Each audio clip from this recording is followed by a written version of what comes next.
depuis des mois le Qatar qui monte au créneau pour assurer sa défense. Au centre évidemment de la polémique, les conditions d'organisation du très controversé mondial 2022. Jérémy Pelletier et Nicolas Jamin.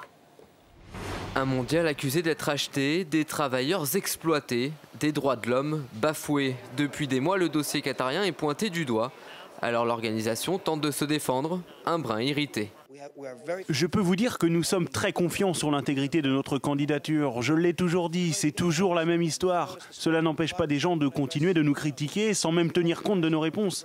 Mais il ne faut pas prêter trop attention à ces attaques. De l'avis de certains, elle ne viserait d'ailleurs pas la bonne cible.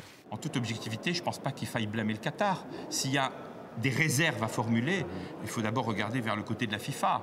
La FIFA n'a pas découvert, j'imagine, en examinant les dossiers, qu'au Qatar, il faisait 50 degrés en plein été.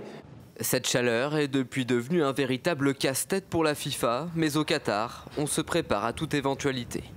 Notre candidature était prête pour l'été. Nous l'avons gagnée ainsi. L'héritage que nous pouvons laisser en termes de développement économique et de technologie, comme un système d'air conditionné révolutionnaire, est lié à un mondial l'été.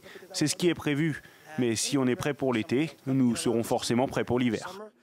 Le mondial 2022 en été ou en hiver, la FIFA se laisse un an pour prendre une décision.